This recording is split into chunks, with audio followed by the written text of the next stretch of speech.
नमस्कार, स्वागत है आपका हमारे यूट्यूब चैनल हम है ना ऑलवेज विथ यू में।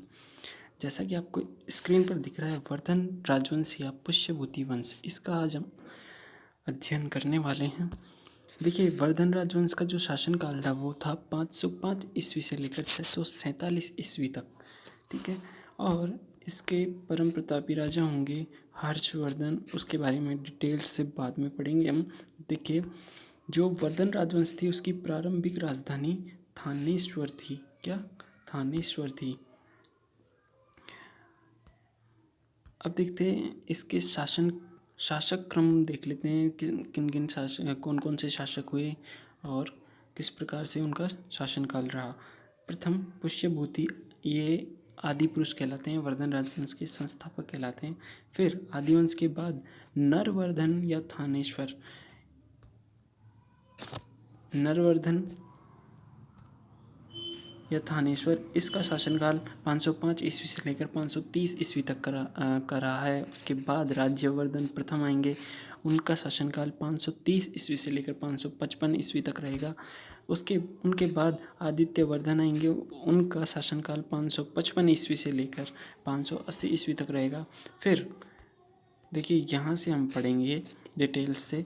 ये यहाँ इससे पहले कोई डिटेल है नहीं इतनी इम्पोर्टेंट।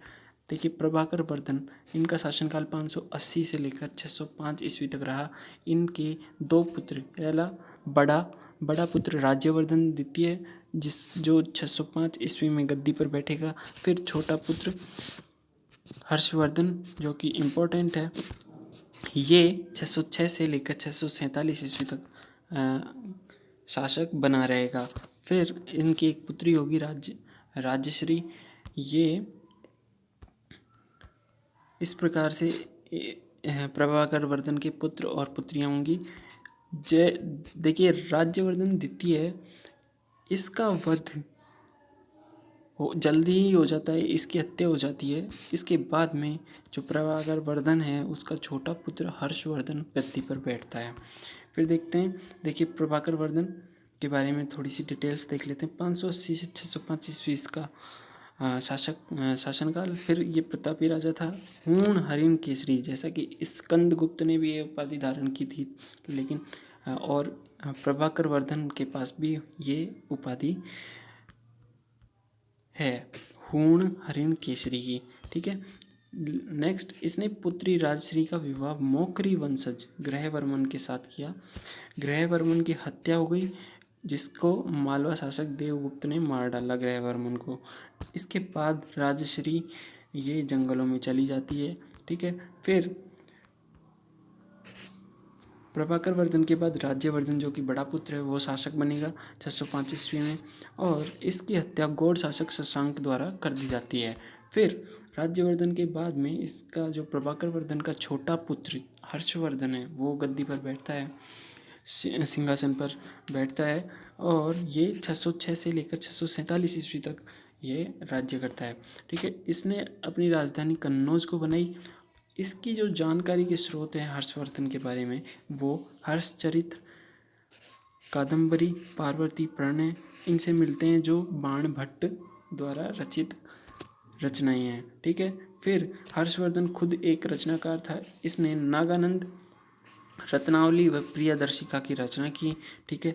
ये इम्पोर्टेंट है बहुत, इन्हें आप ध्यान में रखिएगा। फिर सीयू की हेनसांग, जो कि एक चीनी, देखिए, हेनसांग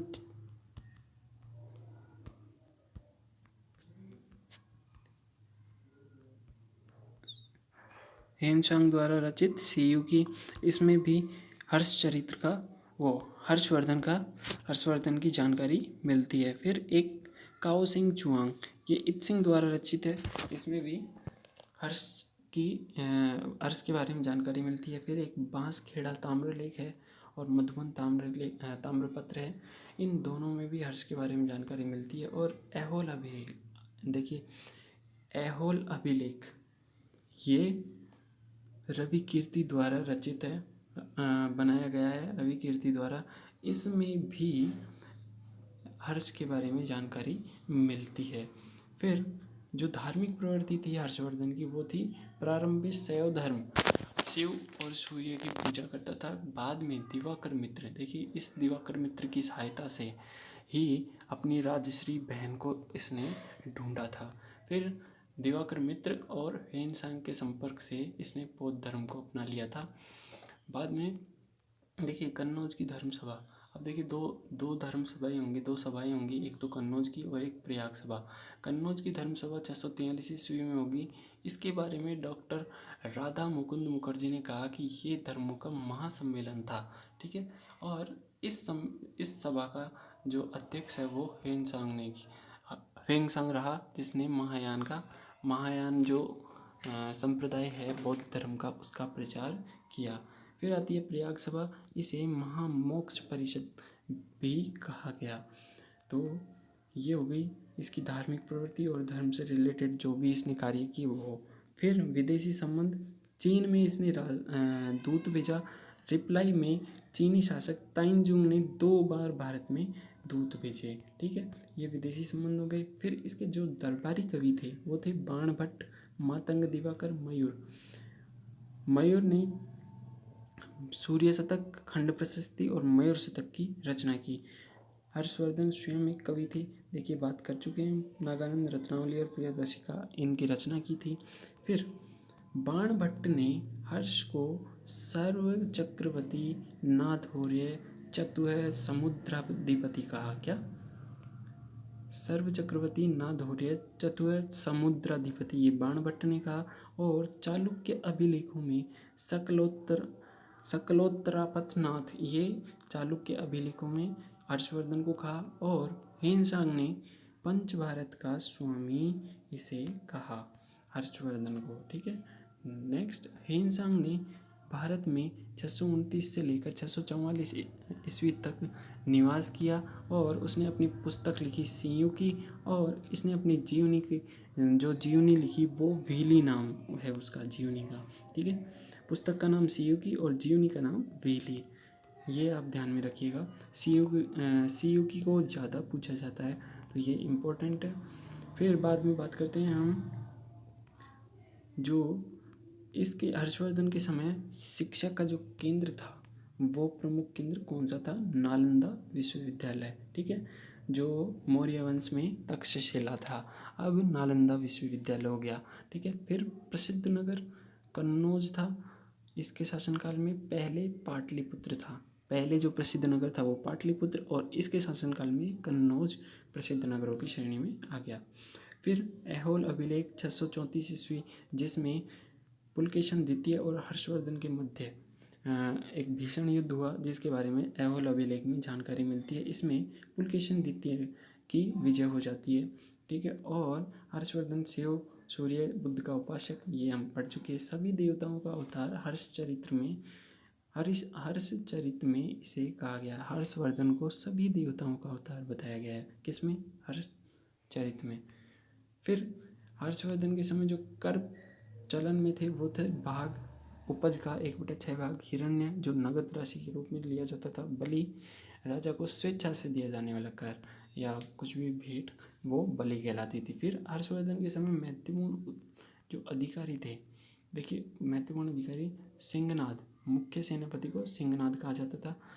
अश्वसेना के अधिकारी को वृद्धेश्वर कहा जाता था। और ये इम्पोर्टेंट है, स्कंदगुप्त जो कि गज सेना का अधिकारी था। देखिए स्कंदगुप्त गुप्त साम्राज्य का एक शासक भी हुआ, लेकिन यहाँ पर स्कंदगुप्त को गज सेना का अधिकारी कहा जाता था। फिर कुंतल, ये अश्वसेना का प्रधान अधिकारी, ठीक है। देखिए अश्वसेना का अधिकारी तो वृद्धेश्वर और कुंतल अश्वसेना का प्रधान अधिकारी है, ये आप थोड़ा सा ध्यान में रखिएगा। फिर अवंती, ये शांति व युद्ध का मंत्री कहलाता था। इस प्रकार हमने ये वर्धन राजवंश हमारा कंप्लीट होता है। इस वीडियो की PDF आप डिस्क्रिप्शन में दिए हुए लिंक, हमारे टेलीग्राम चैनल का लिंक दिया हुआ है, वहाँ से आप प्राप्त कर सकते हैं। धन्यवाद, मिलते हैं अगले वीडियो में।